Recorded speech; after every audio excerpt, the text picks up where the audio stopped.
You live yet?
Hey everybody, welcome. Oh, it's so nice to see that there's already people there waiting. Usually there's a time of waiting for everyone to come on, but I think the countdown works for that well.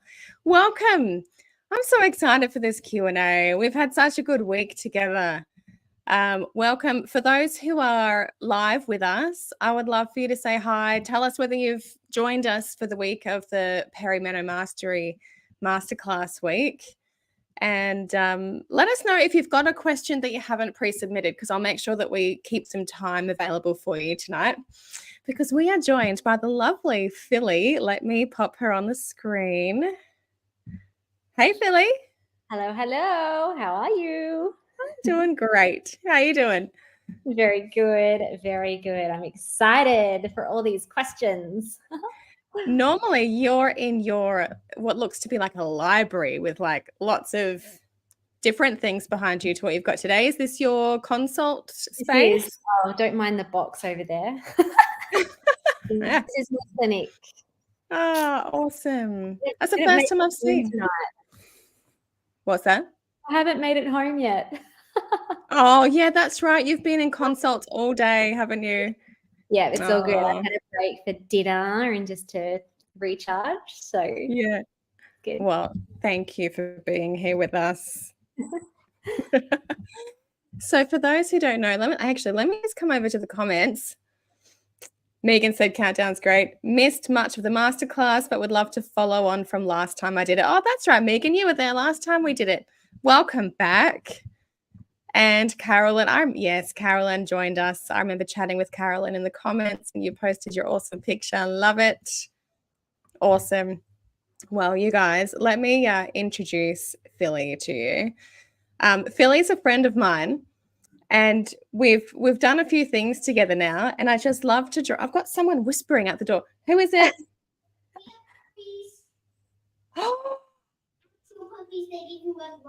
Our dog is giving birth right now.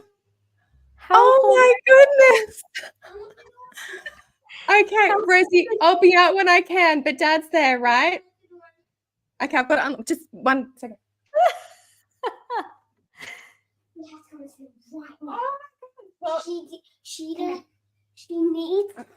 Because she wouldn't even trust me. She had to snip me for like 2 minutes to know me. Who, the puppy? Kimber did? She started growling when me and Max came down. Oh, what, is Daddy there now? Yeah, I need to move the bed and stuff. Okay, I'll be there as soon as I can. What's that for timing? So exciting.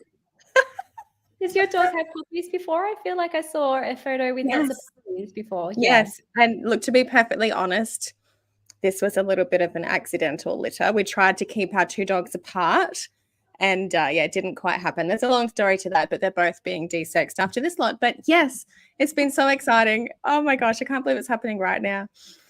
So I'll have to get back into the zone, shake it off. But yeah, so guys, Billy and I have done a lot together, and for good reason. I really respect her work beyond her being my friend. In actual fact, I've only met her since through work together. I've known her husband for a long time, but Philly and I have only known each other through work until just recently when we met in person. But Philly, I'm just going to read your bio. Philly is the co-founder of an award-winning health practice, Chris and Philly Functional Medicine. That needs updating. You're not just an award-winning practice. You're like a 20 award-winning practice. She is an accredited clinical nutritionist and functional medicine practitioner. She's also a PhD scholar, award-winning writer, and regularly featured in the media such as 9.com.au, Forbes, and Body and Soul. And together with her husband, Chris, Philly's worked with over 2,000 busy, burnt-out clients in the past combined 20 years. And their practice is best known for ending body burnout for good in high-achieving parents by optimizing energy, stabilizing mood, and balancing gut health. And they were recently awarded the Tasmanian State winner and national finalist for the Telstra Best of Business Awards, which is a big deal, as well as the winner for the Australian Women's Small Business Champion Awards 2022. That's really hard to get those, so well done. And Philly's, we're still going, hang on, almost there. Philly's own passion for helping parents, especially mums, have more energy, productivity, and connection came from her own personal experience of mummy burnout after having babies and juggling the demands of business, family, and her failing health, which is a whole story, isn't it, Philly? Mm-hmm. Yes.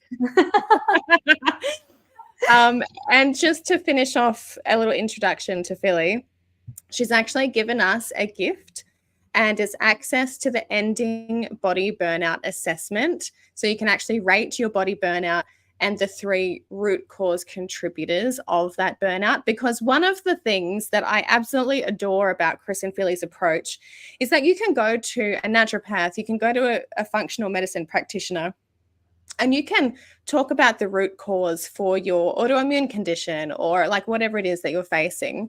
And they'll come to you with testing that you can do and analysis of, recommendations for take these herbs or take this supplement, eat these foods, which are all fantastic. You know that I love all that.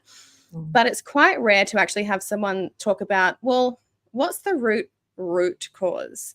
And Philly, can you just talk for a minute about that? Yeah. Oh, I love it. So I think about root causes, there's layers and levels of them. So the more surface level root causes are the things that we can see. So it's like what we're eating, how we're moving, how we're sleeping, environmental toxins. And that's all really important because they're foundation for living, which is also why I love Laini. And I learned so much from her. If you're eating McDonald's every day, it's really hard to be well. But deeper below that is, who are you? Who are you being? How are you programmed? What are the beliefs that you have about yourself? Is there trauma patterns or baggage stuck in the unconscious? Because that is like the deeper root cause stuff. And it's affecting your nervous system, it's affecting your hormones or your body systems, and it's also affecting your thoughts and your feelings and behavior. So it absolutely will impact body systems and health, but also the way that you're showing up, living your lifestyle, caring for yourself, looking after other people. Yeah, so true.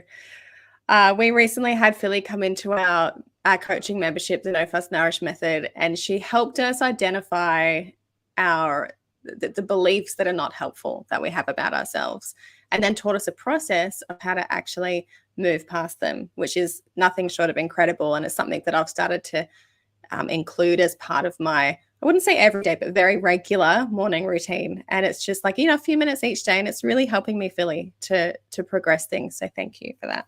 So cool. It has the power to literally switch off symptoms as well. When you can deeply love and trust yourself in the most loving way. Like it's just the health is the default from that. Yeah, so cool. So cool. Well, if you guys want access to the Ending Body Burnout Assessment, I've linked it in the description of this post. Hopefully it's worked. I'm not usually operating just on YouTube. As you know, usually it's Facebook as well, but Facebook is no longer an option when we want to stream to 2 places until I find another alternative. So thank you for making your way over to YouTube, everybody. Let's kick off our questions. We've got some doozies tonight. And guys, if you have questions in the comments for those live, please, you can put them in now if you like. And then at the end, if we've missed any, I'll circle back and ask you for them again. But firstly, we're going to start. Mickey actually asked us a great question to kick us off. She said, what are the best first things we can do to help push past fatigue and brain fog so that we're more capable to do more of the self-care that we know we need to do? Because so often when we're feeling fatigued and burnt out, we struggle to do the things we know we need to do, right? Yeah. Oh, that is such a hard question because I'm like, oh, there's so many things. I feel like, so I honor both the body and the mind. So the physical and the metaphysical healing. It's not one or the other. It's one and the other. But when someone's in a really flat space where they're exhausted, where they're brain foggy, maybe there's anxiety or depression, it's really nice to be able to run some labs, identify some imbalances, especially in the neuroendocrine system. So neurotransmitters, adrenals, sex hormones. And if there's anything out of whack there, then using targeted supplements based on your lab testing for exactly what you need, I feel like is a really nice first step because it's kind of like a little troubleshooting. If you stop there, it's band-aiding, but it's a really lovely way to get that spark back so that you can develop more energy, more motivation, more mental clarity, capacity to be able to do the things. Yes. Awesome. Thank you. What would you say? Okay. Sorry? What would you say the best? Oh, gosh. Well, yes, I'd back that up because I have found that testing is influential in knowing what the heck's going on in the first place. Often it's very difficult to know what's going on. So testing really helps with that. But secondly, I think owning your life is like, I don't know about you, but it sounds ridiculous. But I remember when someone said, Laini, well, it wasn't just to me, it was actually on a live call like this. The guest said, no one's coming to save you. You need to actually do this for yourself. And I think that sometimes as women, we're looking after everyone else's needs all the time. Often we assume someone's going to look after us, which would be ideal, right? And often we don't even articulate what our needs are. But so often I think we just kind of think we become a bit of a martyr, and it's so powerful to actually just claim your life and go, actually, no, I am the only one that is coming to save me, and I need to take charge of my own life and be the leader in my own life and in my own family.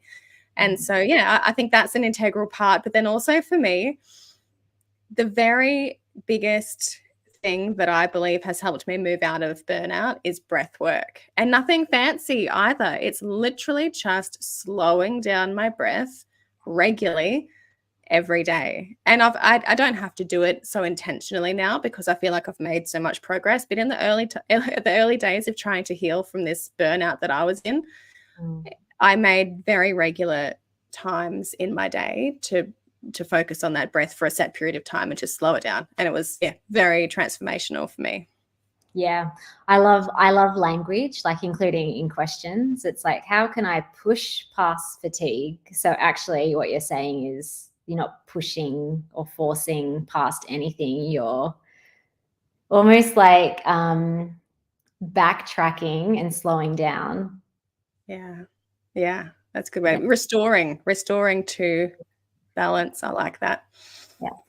Okay, well, we've got some pretty juicy perimenopause questions coming at you. Are you ready for them?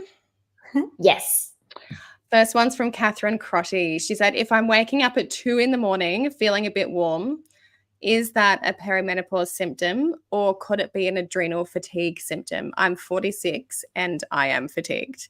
Yeah, I feel like that's more likely sex hormone related as opposed to classical adrenal fatigue. That's not usually a symptom I would think about for adrenal fatigue, but definitely for perimenopause, for sure. There might be some detox stuff going on. So sometimes like the liver works the hardest between 2 and 4 a.m. So if someone's waking up during that time, regardless of whether there's a temperature issue or not, that might be something to consider as well.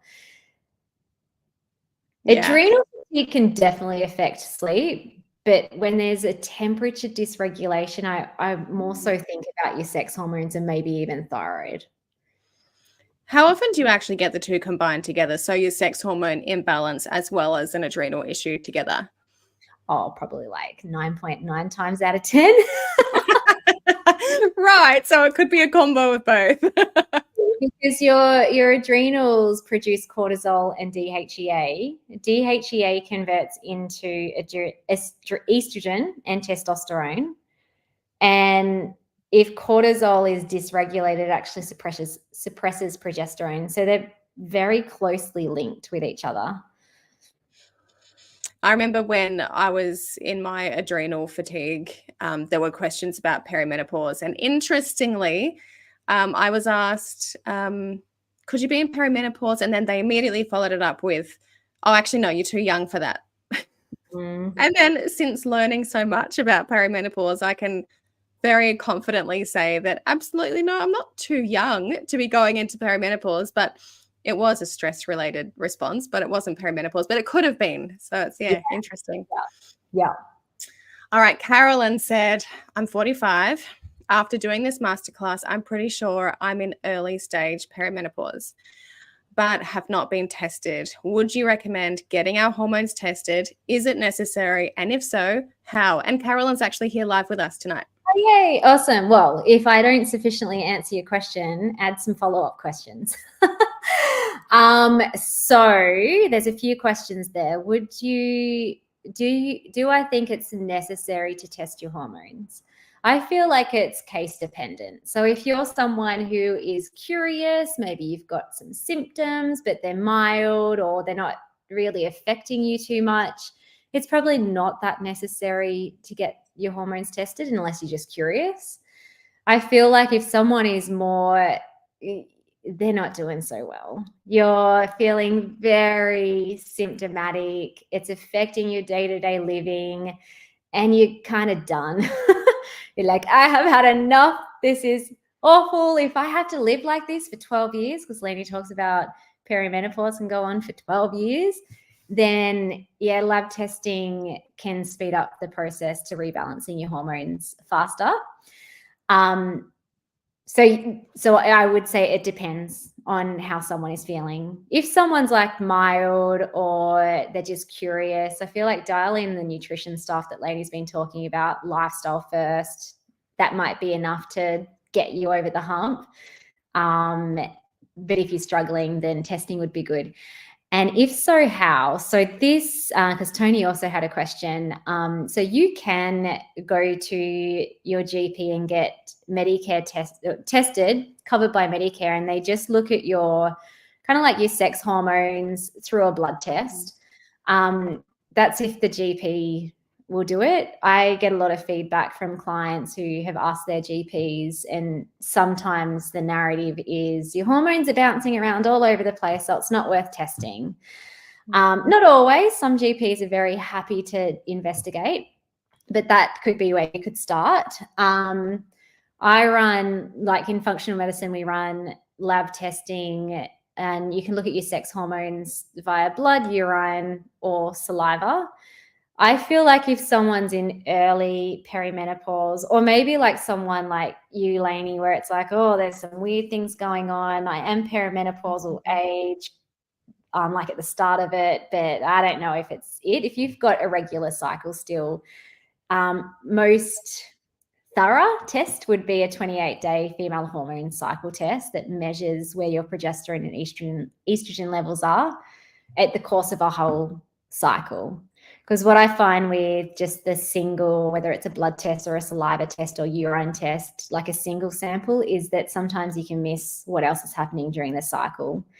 And the test might come back and say, oh, that's fine, you're in range, but what about all the other days? Who knows where? Actually, I just went over a test with a lady this morning. We did a 28-day profile, and her estrogen levels were up and down. Like technically, I don't know if she technically did, but it was looking like she was ovulating 4 times during her 28-day cycle. Estrogen should not do this like up, down, up, down, up, down. Very dysfunctional. Wow. And we might have missed that if we'd just done like a single sample. Yeah, that's so interesting. And I bet you get a lot of people saying that they've done their blood work through the GP, it's come back normal, and so, but they're still having all these symptoms and they're confused as to why that could possibly be. Yeah. Yeah, crazy. I've just lost my window. Just give me 1 second, please. Where's it gone? Gosh. Sorry, guys. Is this for the question? I've got yeah, you've got them there, Philly. Would you mind going on to the next one, because I need to find where the heck I am. All right, I'll read the next one. Carolyn Hussey, are long periods, for example, 11 days, part of perimenopause? Some days can be heavy. Up until 5 months ago, my periods were 5 days long and light. I'm thinking the long period could be a sign of high estrogen. I don't know if Caroline's on, but I'd be curious around age. I'm guessing she's probably in perimenopause. Yeah, okay. So if your cycle changes, like first and foremost, it doesn't necessarily mean that perimenopause is happening. It might be like stress is a big one, as Laini said before. However, it's a clear sign when your cycle starts changing, especially if it's like for the last 30 decades, that's a long time. For the past 3 decades, I have had like a spot on cycle. It's only gone this long. And then all of a sudden I'm 45 and it's like going out to 11 days. Very, very common sign of perimenopause. So highly likely. In terms of could it be a sign of high estrogen?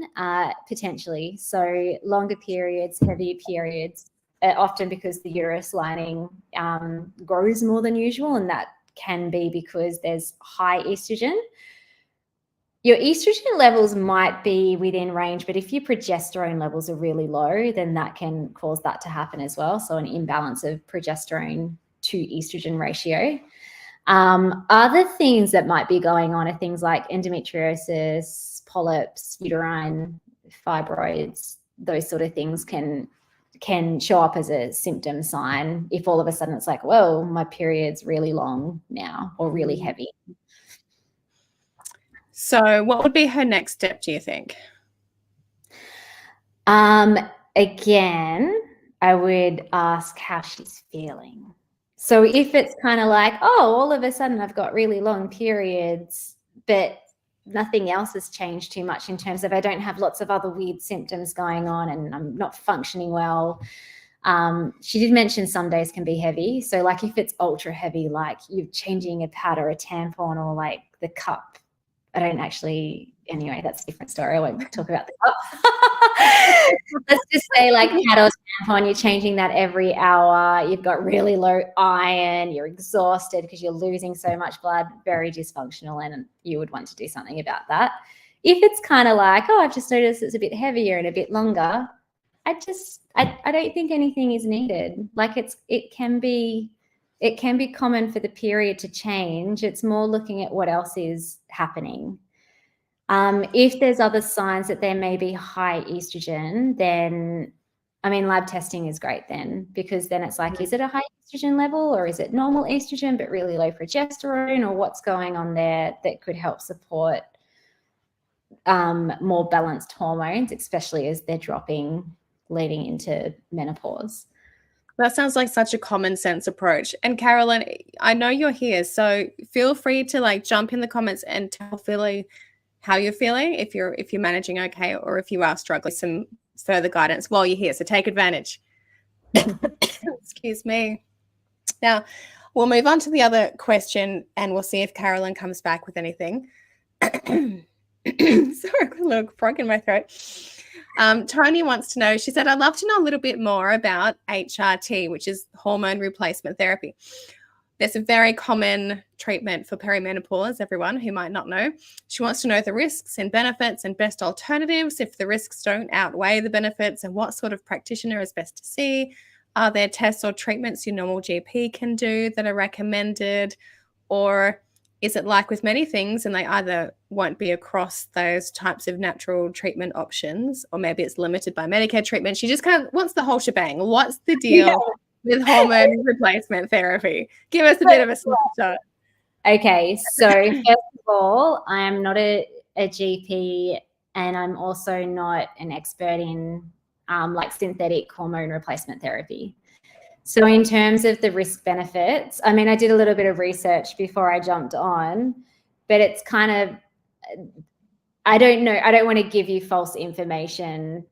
You might even know more than me, Laini, around like HRT maybe, if you've looked into it. Some research. Okay, so some research that I did find, and this was from the Institute of Functional Medicine, is that, so there's different types of HRT as well. So I think that that's really important to know. So there can be more of the synthetic pharmaceutical HRT, which is often the ones that GPs prescribe. They're also very cheap. In terms of them having risks or benefits, there have been some studies that do show that you can have a higher risk of developing breast cancer on the synthetic HRTs as opposed to the natural bioidentical ones, which we'll talk about in a second. But it's also like the research around that, you know, there was stuff around dementia, there was stuff around heart disease. What I found with this research that I was looking at is that it's, again, case dependent on how long people have been on hormones for, the duration, the dosage. So the longer, the higher dosage, obviously the more risk to things developing in a different way down the track. But, you know, there are benefits too. You can stop hot flushes. You can actually start sleeping better. It can help with bone density, all that sort of stuff. If you were thinking about HRT, so when I'm working with a client, and I'll always start like less intensive, that's not the right word, more gentle first, because a lot of the times people respond to gentle treatments. So I'll always start with like nutrient supplements and herbs first, as well as like all the lifestyle nutrition stuff, which also you can even do that before you start any natural medicines. If someone's not really responding to that, then the next step up would be using bioidentical hormones. I have been trained in like prescribing those because I was trained by a doctor in America. However, it's tricky in Australia because you have to get bioidentical hormones, which are derived from wild yam. That can only be prescribed by a GP to then be able to purchase it in Australia. However, you can buy it from the USA for personal use. Oh, wow. You can. So I have had some clients who just source it themselves, and it's safe. It comes through customs. It's all good. So if someone was really feeling quite stuck and they're like, oh, I feel like HRT is my last resort, I would try bioidentical hormones first. Really lovely. I've used them personally myself and they were quite nice. I feel like my body actually responds better to herbs though, like female hormone herbs. Did I answer all the questions there? What sort of practitioner is best to see? Yeah, okay. So if you wanted to get something prescribed where you can buy it from a compounded pharmacist, you'd have to work with a GP. Not all of them know much about bioidentical hormones, so you'd probably be looking for maybe like an integrative GP, or you just ask before you book in if they do that sort of stuff. I mentioned before, like, you know, there's functional medicine practitioners in Australia that can help you with that. It's just that I can't sell you the hormones. Yeah. Actually, Megan's got a really good follow-up question to that. And she said that a lot of her friends are on some type of hormonal treatment and some with the expectation that they're going to need to be on those additional hormones for life. And she's asking, like, can it be a temporary thing or does it need to be forever? No. It shouldn't have to be forever. If it's forever. So again, I've had some clients, some older ladies, they're in menopause, or the menopause is one day, as we have learned from Laini. They're in post-menopause and they're on HRT still. And every time they try and, or they have said every time they've tried to come off it, they're getting like hot flushes and stuff again. And this is like 5-10 years after their last period. So if that's the case, there's other stuff going on. It's not just the hormones. And when I'm working with someone and I am working like specifically therapeutically on sex hormones, I'll never do it as the first thing or as the only thing. It's always like, where are your adrenals at? Because a lot of the time people are in adrenal fatigue and that's what's affecting their sex hormones. If your detox pathways aren't working, you talked about detox a lot in one of the videos, then gee, you'll be on synthetic hormones for the rest of your life if you're not able to rebalance that area of the body. And then I know that we're probably not, like, this is not the scope for tonight, but I'm always thinking metaphysical as well. It's like, what's your body trying to say to you? Like, literally, what are the hot flushes or the insomnia or the heavy, painful periods literally trying to say to you? Because all symptoms have an emotional cause behind them as well. Like, again, it's not one or the other, it's one and the other. My goodness, it would have been such a good idea to come and have you do a bonus training on the metaphysical behind the perimenopause symptoms. Oh my gosh. We could do it. Let's do it. We'll come back to that. We'll circle back to that one. But it sounds to me like if you're prescribed some type of hormone therapy, that it very well in some cases might end up going on forever if you don't actually also not just work on the Band-Aid, but look at the root cause, not the root cause, but the root cause, and actually supplement and help your body in other more holistic lifestyle type ways, as well as the metaphysical. Like, there are things you can do to actually heal the underlying issue that's causing the symptoms rather than just Band-Aid it with hormones, right? Yeah, absolutely. Yeah. Oh, there we go. Megan just said the same thing. Okay, in the comments. Okay, let's move on to the next question. Now, this was a question that was directed at me with my personal experience, but Philly also has her own personal experience plus all of her professional experience. So I think we'll both talk into this. But Stacey said, was it Stacey? Let me go back. Yes, Stacey said, I'd love to know how you reduced your stress. Most of my community who have been around for a while would have heard a version of my story in that I just stopped functioning one day. It was like my brain broke and I just didn't know how to do the most simple of tasks, like make the porridge that I'd made them for breakfast for the last decade. You know, it was quite the extreme change one day in my function, my brain function, as well as my energy, and my hormones went crazy, and it was just a big mess. And eventually, after a long road of just ignoring, I finally took my life by the reins and decided to do something about it. And reducing my stress, I've already spoken about the breath work. If you missed that, just head back to it was the very first question of tonight. I talked about how integral breath work was for me. It was, you know, I've heard somewhere, you might correct me if I'm wrong, Philly, but I've heard somewhere that slowing down your breathing is the only scientifically proven way to, and you won't like this word, but force your body out of fight and flight and anxiety and that type of stress response in your body. Yeah, the fastest way to get you into a parasympathetic nervous system. Yeah. Beautiful. That's a good differentiation. And so breath work was big for me. I read a book as well as Philly's later on down the track, but I read a book that was called The Ruthless Elimination of Hurry. Oh, it was the best reframe for me. It was just such a great reset button for me to go, oh my goodness, like I am forgetting what it's like to just live a normal life and not be rush, go, go, go.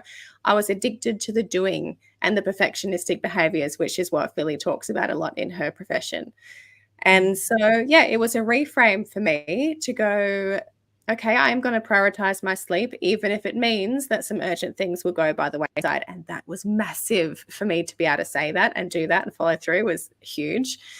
But setting my breath work to a time, like first thing in the morning when I woke up, last thing I did when I went to bed, but also every time I got in the car, which for me is multiple times a day, to school, home from school, sports events, like anything in between, I was just doing the breath work as well. But I also got onto some supplements. I think from memory, it was magnesium and vitamin B and some herbal supplements as well. They were very good for me as well. And yeah, like they're the main things that I did.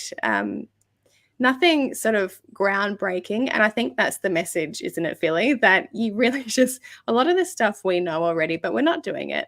And it's really just making a decision and following through. But I think when it comes to Philly's work, she'll have a lot more wisdom rather than just the doing. So Philly, I invite you to fill in the blanks. And like, what would you tell someone who wanted to reduce their stress? Yeah. Okay. I reflect everything that Laini just said. Like basically everything that Laini has done, I have also done. It's like that, those foundational things. The biggest thing though for me was, because there was a period of time where I'm changing my lifestyle, did the lab tests, worked on my adrenals, worked on my dopamine levels, all that sort of stuff. And all of that was really great. But I still felt I was still a very triggered person. I was a very triggered human being still. So although like my capacity was better, I felt better physically, there was still so much going on at an unconscious level that I had no idea about that was causing a lot of stress. Like the stress was inside of me, not outside of me. And I really recognized that when COVID happened. My husband is beautiful. He is in my business. But anyway, he joined my business back then, actually. This is the story. And all of a sudden, like everything that he said and did just made me so angry. Even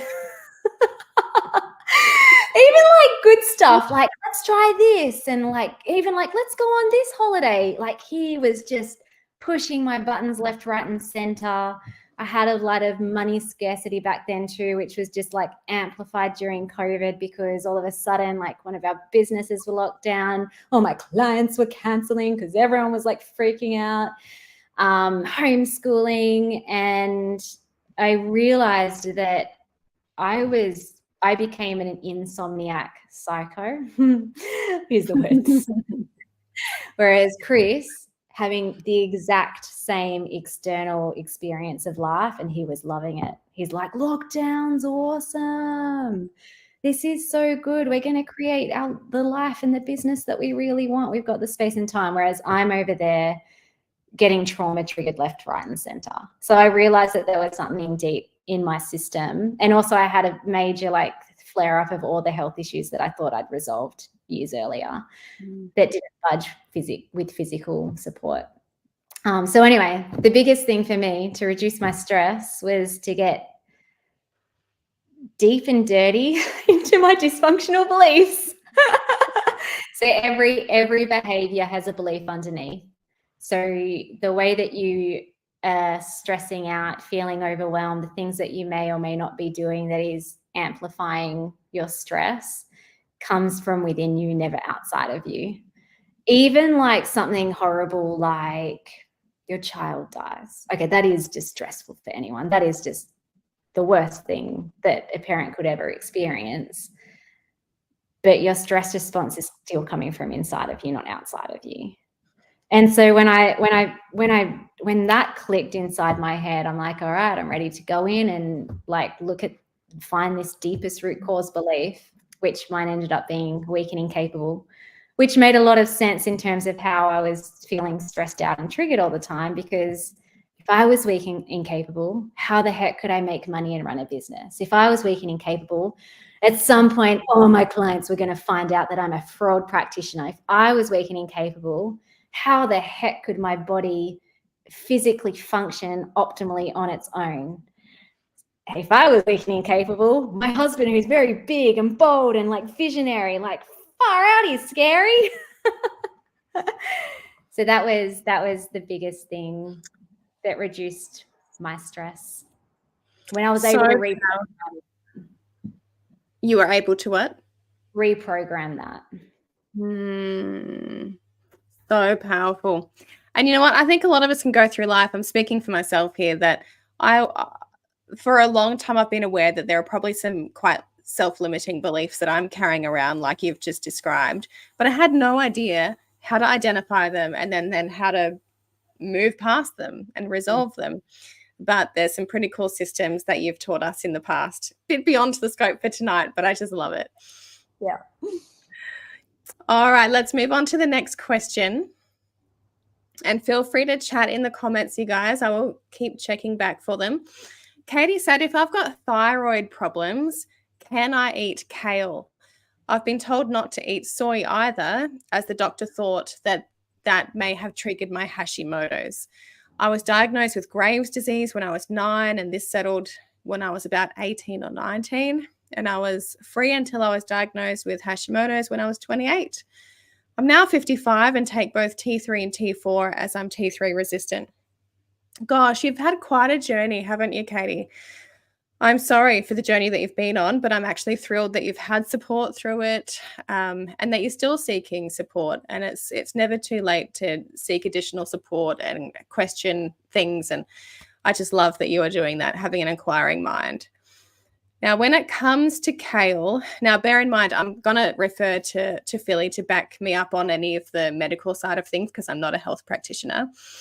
But all the research that I have looked at says that, yes, raw cruciferous veggies, cauliflower, kale, broccoli, all of that family they have something called goitrogens in them.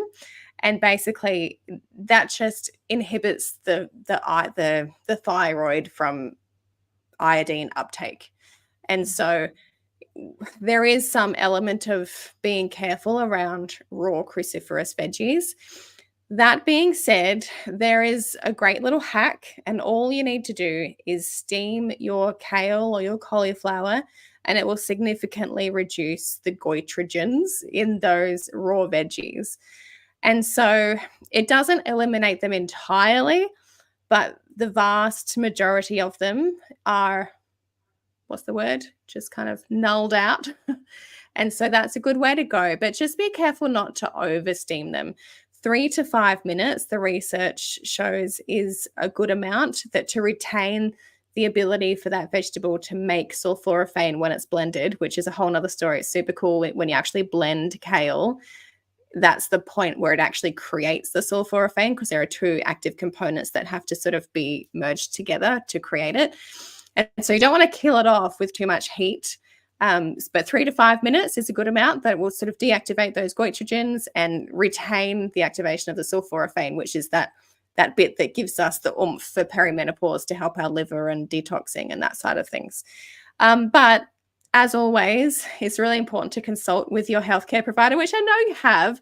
But what I do want to say is that a lot of health practitioners, even Dr. Christy Funk, who I referenced quite a lot in the video series, she's she's one of the world's leading breast surgeons who has now pivoted her career into prevention through lifestyle changes.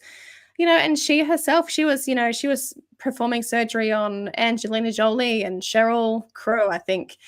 And so she was really up there in terms of, being sought after as a breast surgeon. And even she was telling people, don't eat soy, don't do this, don't do that.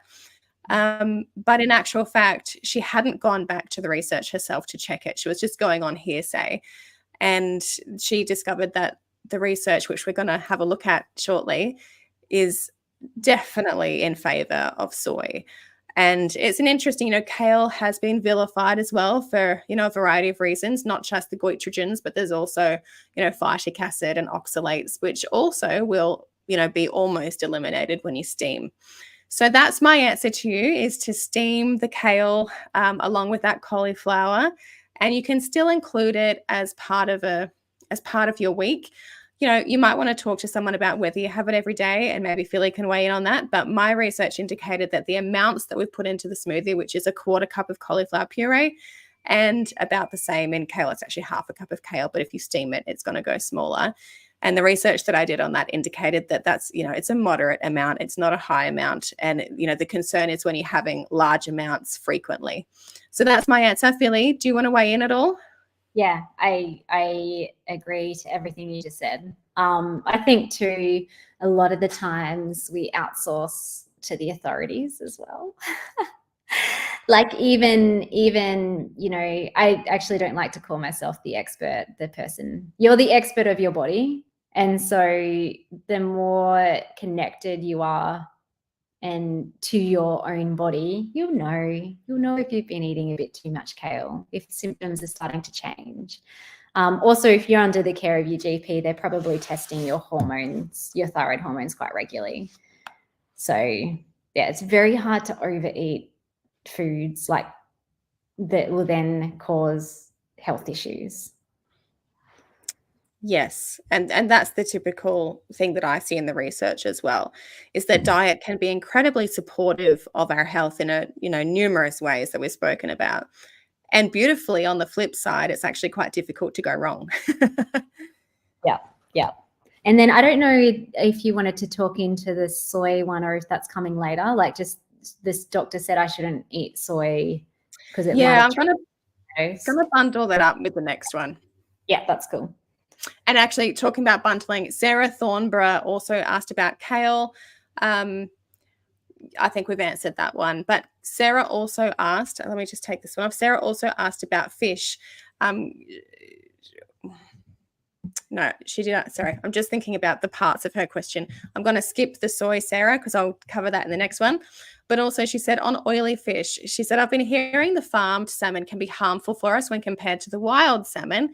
Is there any truth to this? I definitely need to add more fish to my diet, but don't want to eat something that might actually aggravate issues because it's not the right type, I should say.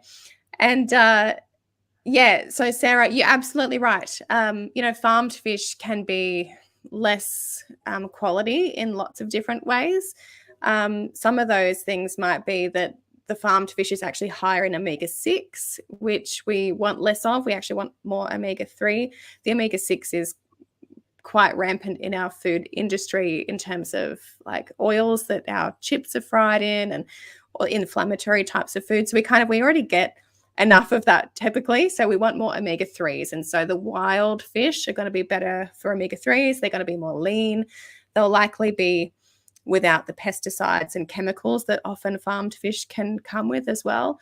So yeah, if you can find a wild caught fish and it's not outside of your budget, then yes, reach for that one over the farmed one. That being said, there are so many things that we can do to improve our health, and often we can get really optimistic about reaching for everything all at once and pulling it in, and it can get overwhelming on many levels. One of them might be financial as well, and so we just want to do what's in our means. We do what we can with what we've got when we can, and everything will work out okay. We just do the best when we can. But yes, that's the answer to your question, is farmed is less quality than wild typically. Can I add something there around omega-3s? Yeah. Like flaxseed oil is a great plant-based omega-3 as well. If someone is concerned about buying farmed as opposed to wild caught, and it might be a bit more difficult or more expensive, things like you can get omega-3 in pretty high amounts through flaxseed oil. Awesome. That's such a good tip. And that's so cheap. Well, cheaper than fish. Okay, let's talk about soy. It's the elephant in the room. Excuse me, elephant in the room. Now, Natalie said, I eat a lot of flax seed and others on the list already. However, I always try to avoid soy as it really scares me still.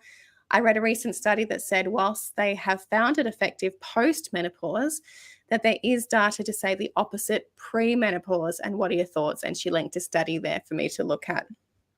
So bear with me. This one's going to take a couple of minutes. I'll just check the comments there.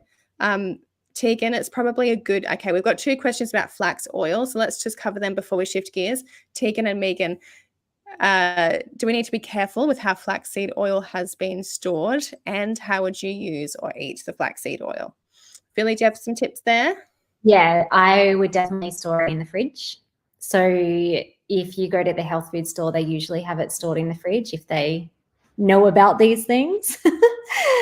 And also I chuck my flaxseed oil in smoothies, or just drizzle it over a salad or over a casserole or whatever. You can just put it on a spoon and drink it too if you don't want to add it to food.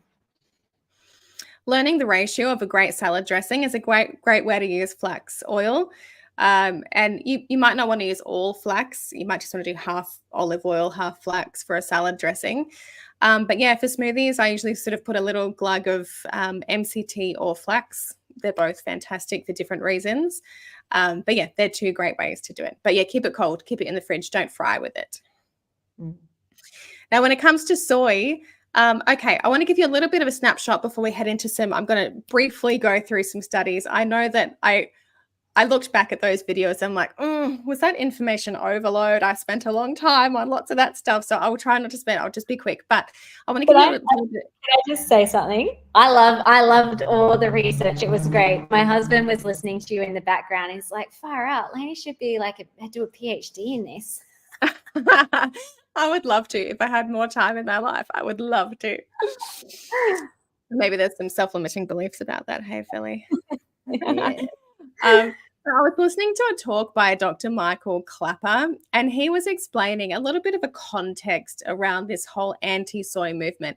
A guy by the name of John Robbins, you might have heard of him. He's actually the son of Baskin and Robbins. And so he was, going to be heir of this big ice cream company. And anyway, he rejected it and he wanted to promote health food instead. He wrote a book called The Diet for the New America back in 1980 something. And what they found is it caused quite a big stir amongst Americans at that time. And it was all about moving away from meat product and embracing a vegan way of life, plant-based specifically way of life. And what they found in, say, late 80s, early 90s is that the sales for red meat plummeted. And so then it wasn't long after that this big anti-soy movement began. And so there's been lots of people who have theorized that the anti-soy movement actually began as a response to the meat sales dropping, because as we know, the plant-based alternatives for meat commonly include soy. So there's a theory that some movers and shakers wanted to turn people away from the plant-based alternatives to meat. So that's a little bit of an interesting context potentially. Of course, I cannot verify that, but it's just an interesting thing to consider. And I'm not saying that a vegan or plant-based way of life is the way to go, but I just thought it was an interesting little snapshot. But when it comes to something interesting that he said that was new for me to learn was really cool. He said that there are actually 2 different kinds of estrogen receptors in the female breast. And he said one type of the receptor is receptive to or responsive to, say, dairy products from mammals. So mammal-based estrogens, we get that through milk and cheese and yogurt.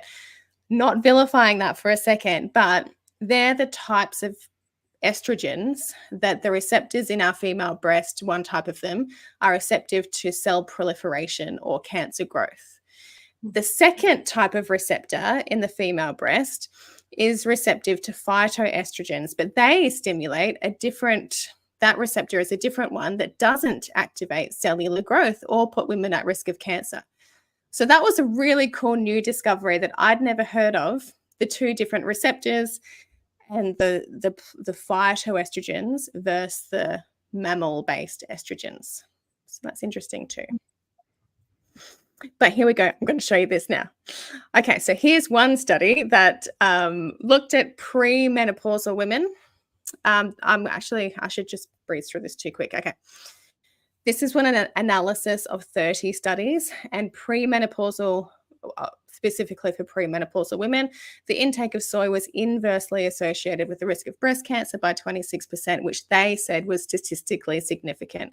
So that was a good study that showed that pre-menopausal was still, when we're premenopausal, it's still very beneficial to have soy when it comes to breast cancer reduction of risk.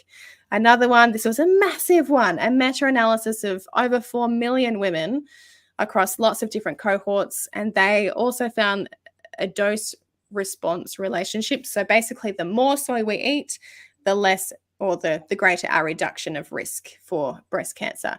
And interestingly, this one even gave you a recommended dose, which is similar in lines with what Dr. Funk was recommending that I shared in the videos this week. For every 1/2 to 1 cup of soy milk gives a percentage decrease of breast cancer. So the more we eat, the less chance we have is basically what they're saying. And this one was another one. Again, it was premenopausal and postmenopausal women found that both experienced a reduction of breast cancer risk. Another one that showed premenopausal women, again, same result. And again as well. So there are just so, like, the science is just overwhelmingly in support of soy. And there's only, I believe, at my last check, there were only less than on one hand studies that suggested that it wasn't. And they're all older studies, which was interesting too. So that's a little bit of a snapshot into the studies. I'm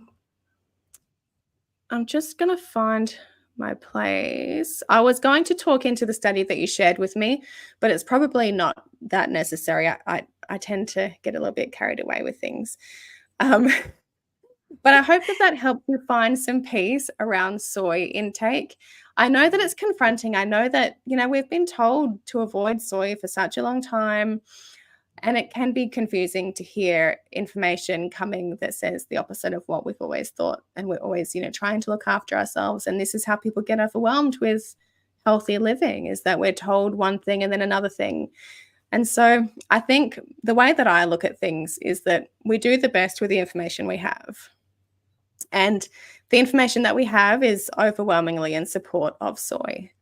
So you can take that, if you're comfortable with it, then you can embrace it and move on. And if you're not comfortable with it, then that's your prerogative. And just like Philly said, you're the expert of your body. And you might even notice that if you start having more soy, if you're noticing changes that you can feel within yourself, then you make that call for you as well. Philly, did you want to talk about anything with soy? Oh, no, just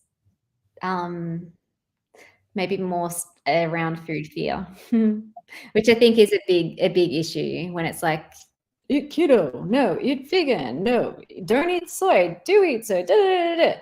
Like, well, actually, the one thing that I'd probably say about soy is the quality, which I know that you've been talking about as well. So cheap, crappy GMO soy, yeah, it's inflammatory, just in the same way that sugar and like white flour is inflammatory.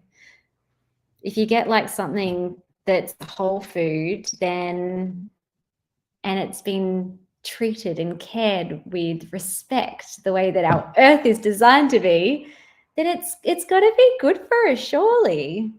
Yeah, it's a whole food and it's difficult to go wrong. But you've touched on such a great question that is actually Sarah's next question. Sarah Thornborough, she said that she's a bit skeptical and does it need to be organic? This is another one who asked about fish. So the answer that Philly just said is yes, let's choose an organic soy. If you're choosing at bare minimum, we need to choose a non-GMO soy. And the reason for that is that 99% chance, if you are buying just a regular conventional GMO soy, and if it doesn't say non-GMO, then it is a GMO soy. Soy is one of the most rampantly genetically modified foods.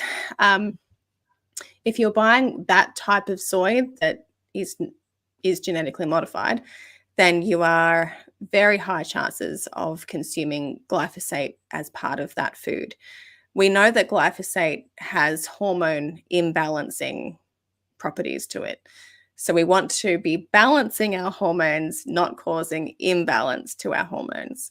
Glyphosate's a topic for a whole other day, but suffice to say that we need to choose a non-GMO soy or an organic soy. If you're buying an organic soy, then you are also, by default, also buying a non-GMO soy.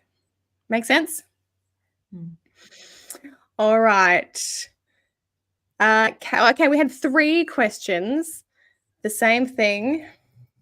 I'll put this up. Is soy safe for kids? Now, when it comes to kids have been less researched when it comes to soy intake. And so there is an element of caution just because it hasn't been studied as much. So we just need to be that little bit more careful. But like Philly said, when it comes to just first generation soy, so nothing that's been, messed with too much, just a nice quality tofu or soy milk or tempeh or miso, that's, they're all first generation soy, whereas like soybean oil is way down the track. You want to steer clear of that at all costs. But when it comes to soy in kids, it's typically considered safe. So who was it? Katie asked about teenage girls. Anita asked about a 9-year-old girl. And Heidi said, can I give the smoothie to the kids? So there are thought to be some potential benefits for particularly girls and teenage girls when it comes to the hormonal balancing, again, just the same as us, and that it could even have some protection against those hormone-related issues. And there's some evidence to suggest that it might actually help with that menstrual cycle as well, with those PMS symptoms, which kind of makes sense when we're talking about balancing hormones. However, that all being said, girls are still developing quite rapidly at that time. Their hormones are, trying to find their feet. And so because there hasn't had that huge amount of study, I'm not going to stand here and say conclusively, yes, you can just give your kids as much soy as you possibly want, although I tend to think that would probably be okay, but I'm not just going to recommend it. There are benefits to soy in terms of protein and vitamins and minerals and fatty acids and all the rest of it. But I think just in moderation, I would be comfortable giving my kids that for sure. Philly, what do you think? Yeah, I agree for sure. Cool. All right. I've got my teenage daughters who are not home calling me about the puppies. One's at work and the other's at a friend's place and they're missing the birth. It's crazy. All right. Julie has a question about edamame. And I've got a picture. This is the edamame that she said she's eating most days for lunch. She said that she was asking, are these acceptable and is the quantity enough or are the frozen ones different or better? She just likes these ones because they're open and eat. They're small and they're just really convenient, which I totally understand. So one, I just want to applaud you for choosing edamame beans to eat for lunch. Like that's such an easy go-to option because like you said, they're low fuss to eat and they're a serve of soy and protein and all the rest. And if we just have some brown rice ready to go in the fridge, you know, just do that at the start of the week, and you've got some edamame beans there, then you can kind of just throw some other stuff on there and call it lunch. You know, you could have some hummus or some cherry tomatoes or whatever and just throw it together. Call it a poke bowl or a Buddha bowl or whatever it is that people call it these days. And that's a great lunch to have on hand.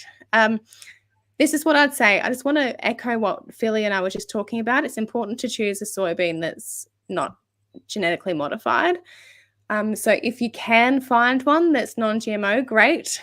If you can find one that's in a BPA-free tin, even better.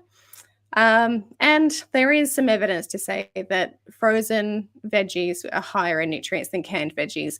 But we're kind of talking, when you get to that point, you're kind of talking about the little things that if you just want to, you know, step up and, you know, optimize what you're doing, then you can do that. But we don't need to get caught up in it. I'm quite happy to have something in a can. I'm not going to like never have cans in my house because they could have BPA or because there might be less nutrients in there compared to frozen. We live in the modern world and it's really important to have convenience sometimes.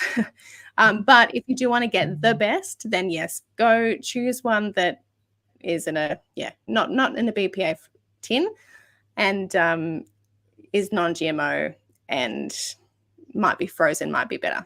That would be my answer. All right, I'm heading back to the comments section. Oh, Megan's saying she loves the research too. That's nice to hear. Okay. And Megan, yes, organic does imply non-GMO. Cool. All right. Now, does anyone have any questions for Philly before we all say goodbye? I know we've got some people here live and I'm trying to figure out how to take this comment off. But while people might be going to type any questions about their perimenopause symptoms or their hormone questions or their burnout questions or whatever it is that they might want to pick your brains about, I would like to know from you, Philly, what your number one piece of advice for the beautiful women who have just gone through this perimenopause workshop for the week with us would be. We're all at different stages. There's some in not even in perimenopause yet, and there's some that are postmenopausal, but they've all turned up to learn and to implement. And so if you could give a piece of advice to every woman here that is going to help them thrive in their life, what would it be? You're not broken. You're not broken. A lot of the times when our body is doing weird things, we think it's fighting against us, warring against us. But when you can actually switch that around to your body's not fighting against you, it's fighting for you, the game changes. Like instead of hating on how you're feeling and the changes that are happening, it's like I just become curious around symptoms, sensations popping up and asking why. Like, why are you there? If you're trying to fight for me, what are you trying to help me to become or move into? It might be really abstract and vague, but I feel like there's so much angst when our body is doing weird things, especially hormones, because they can do like weird things from one day to the next. Week by week, it might be like, what's going on now? But that'll cause more stress inside of you and inside your nervous system, which will just exacerbate the changes that are happening with your hormones anyway, in a negative way. So when you can start working with your body and with your sensations, and maybe even stop talking about them in terms of symptoms, it's just like sensation. I'm feeling something today. What are you trying to say to me? When you can create space for that, you have all the answers inside of you. And we all know, but sometimes we just forget to ask what that thing needs to change. I love that simple word change from symptom to sensation. Megan loves that too, about being curious. And Tegan said, I can't wait for the metaphysical chat. No backing. There's no backing out now, Philly. You're locked in. Yeah, Laini's like, I'm tired. I need a break. Pass the banner to you. Baton, I should say. Oh, that's awesome. Guys, thank you all so much for coming and sharing this evening with Philly and I. We love chatting all things health and perimenopause, and we just are really grateful for you guys for being here. We couldn't be here without you, and we love talking about this stuff, so thank you. Thank you so much. So good. All right. Oh, and just as a reminder, tonight is the last night. Lots of you have been placing an order for the PeriMeno Smoothie Booster Blend, which I know Philly enjoys. She's often ordering that one. And actually, Philly helped us to make sure that all the nutrients were functional and in the right dosages and doing all the right things for us. So again, thank you, Philly, for that. I didn't have to do much. You're like so clever, and I'm just like, looks great. Like I checked everything, but I'm like, you did all the hard work. It was a lot of work. But guys, there is 15% off for you until midnight tonight. So I'm just incredibly grateful for everyone who's already ordered one, for trusting us enough to place, a bit of faith in us, a bit of faith in your health in our hands a little bit. And so I just want to say thank you for that. It brings a smile to my face every time I get a notification on my phone that someone's just ordered the PeriMeno blend, and it really makes my day. So thank you so much for allowing us to be part of your journey.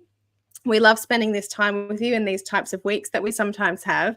So with that, I will bid you farewell, and thank you for all the lovely comments that of gratitude to Philly and I. Have a great night, everyone. And I'm going to go check on my dog giving birth right now. Thank you, Laini. Bye, guys.